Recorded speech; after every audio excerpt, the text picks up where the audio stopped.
na yo olobi nini keche esali nini oyo ngande na kumba yango tomema batu so bafi bamatie toboteli bango sac na telefone na mbongo après toluki place mo eza isolé toketi bango tokimi groupe na bino boza au nombre de combien tozaka 5 tellement malamu di 5 groupe na bino boza au nombre de combien de 5 nani David Lomata aza wapi yeyo David Lomata aza wapi David Lomata talangai malamu yende David Lomata azaka na groupe na bino ajwa ka role nini na groupe na bino bango bakanga kati na sima 2 Jabir aza wapi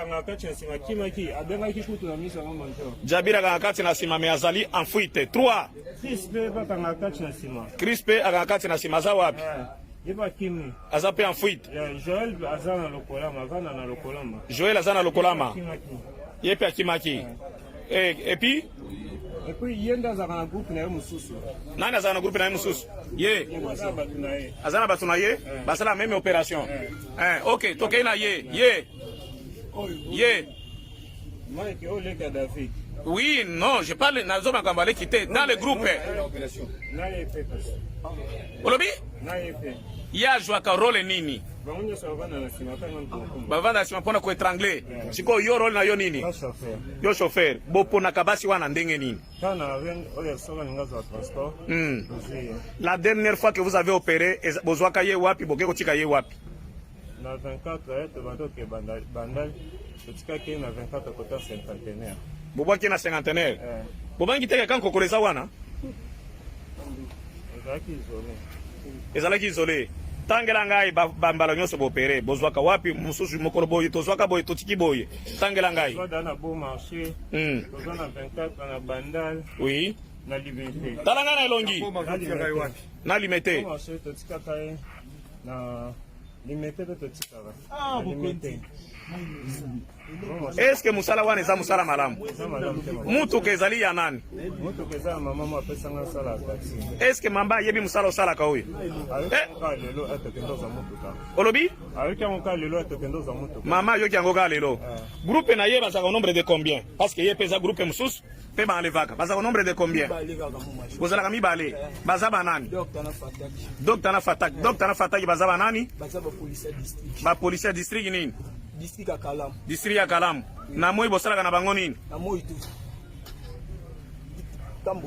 botambolaka service spéciaux ko interpeller mituka ko interpeller bato na butu bokutani ekomi opération nini crime nini crime za vague ko enlever banani ko kende na bango wapi après bokisi bango est-ce que musala wana eza musala malamu eza mabe me bozo salango pona nini monsieur na yo kile kina yo aleli tu peux dire la vérité parce qu'on va arriver à la fin dis-moi toute la vérité comment ça se passe clairement et honnêtement et on en finit avec cette histoire oui c'est votre délivrance, c'est ça. Oui, mon major. Ça, c'est votre délivrance.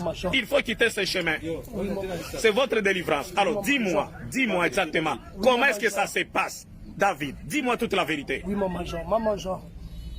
Lui, Scott, celui qui est derrière moi. Oui. Il m'appelle dans le téléphone. C'est lui le propriétaire de la voiture. Oui. Le propriétaire et chauffeur de la voiture. Oui. Il m'appelle au téléphone, je viens au travail, il me donne l'argent, lui prend pour lui, il part. Vous faites quel travail? Enlèvement. Enlèvement de quoi?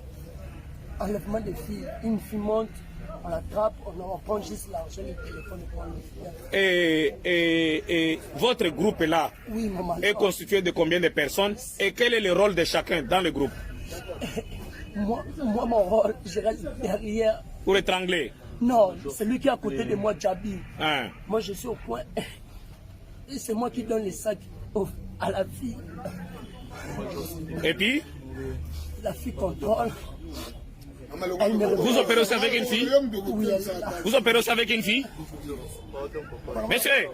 Oui, mon major. Qui est-elle? Yo, yebisinga to yo nani? Yebisinga malamu, telema malamu yo. Talanga na ilongi. Monsieur nazotu na ye. Mwasi oyo nani? Bo pelaka na ye ajwa karole ni na groupe na bino. Soki bazwi saki na sima bapesi liboso. Bokenda na telefone. Oui. Azwi mbongo na telefone. Azongisi sac vide. Bo opéré na ye mbala boni. Ba 2 semaines bozo opéré na ye. Bo kenda ko kabola biloko wapi? Madame, est-ce que tu as quelque chose? Est-ce que ozali na iloko? Oh, parce que ozana no mobimba. Oui. Okoki koloba na makambo ezo salema wana soki ezali malamu. Non, parle. Rien à ajouter. Et toi, dans le groupe, tu joues quel rôle? Tu joues quel rôle dans le groupe? Toi, ta mission, c'est fouiller les sacs. Dans la voiture, tu prends quelle place dans la voiture? Devant. Vous dites? Ce que tu fais là à tes collègues filles, est-ce que c'est une bonne chose? Vous dites? Vous dites? On t'a déjà enlevé. Tu es en train de faire la vengeance donc. Alors pourquoi est-ce que tu le fais? Comment tu le fais? Vous êtes au nombre de combien? Le groupe est au nombre de combien? Cité par nom. David, Jabir, Chris et Joël. Le chauffeur s'appelle comment? Ça fait combien d'années que vous faites ça? Ça fait juste quelques mois. Depuis que tu es dans le groupe, vous avez enlevé combien de fois? Parce que toi, tu as rejoint le groupe incessamment. Toi, tu as rejoint le groupe incessamment. Ça fait combien de fois? Depuis que tu es dans le groupe, vous avez enlevé combien de fois? C'est une cinquantaine, je pense. Combien?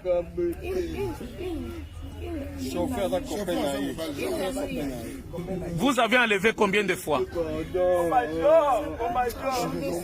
32.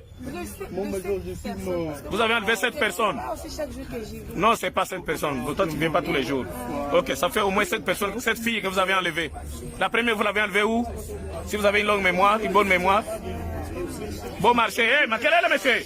Bon marché, vous l'avez déposé où? Alimenté. Deuxième fois. 24, vous l'avez abandonné où? Nakinga, oui, je vois. Sur 24. En face du camp Kokolo. Oui, la troisième fois. Bandal.